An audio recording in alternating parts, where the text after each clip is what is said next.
कोल्हापूर जिल्हा क्षयरोग मुक्तीसाठी आरोग्य विभाग सज्ज आहे। नागरिकांनी त्याला सहकार्य केल्यास क्षयरोग जिल्ह्यातून हद्दपार होईल असं मत आमदार अमल महाडिक यांनी व्यक्त केलं। पुलाची शिरोली इथं प्राथमिक आरोग्य केंद्रात झालेल्या कार्यक्रमात ते बोलत होते।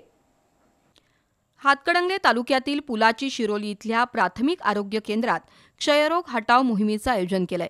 त्याचं उद्घाटन आणि क्षयरोग तपासणी मशीनचं अनावरण आमदार अमल महाडिक यांच्या हस्ते झालं। टीबी मुक्त जिल्हा करण्यासाठी केंद्र आणि राज्य सरकारनं 100 दिवसाचा कार्यक्रम आयोजित केलाय।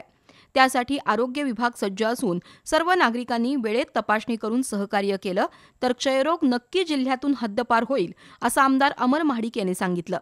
सरपंच पद्मजा करपे, जिल्हा आरोग्य अधिकारी डॉक्टर अनिरुद्ध पिंगळे, डॉक्टर हर्षला वेदक, डॉक्टर उत्तम मदने यांनी मनोगत व्यक्त केली। यावेळी वैद्यकीय अधिकारी doctor Jessica Andrews, doctor Subhash Patil, doctor Yogesh Khavre, माजी उपसरपंच कृष्णात करपे, ग्रामविकास अधिकारी ए.वाय. कदम, ग्रामपंचायत सदस्य, आशा स्वयंसेविका, अंगणवाडी सेविका आणि नागरिक उपस्थित होते।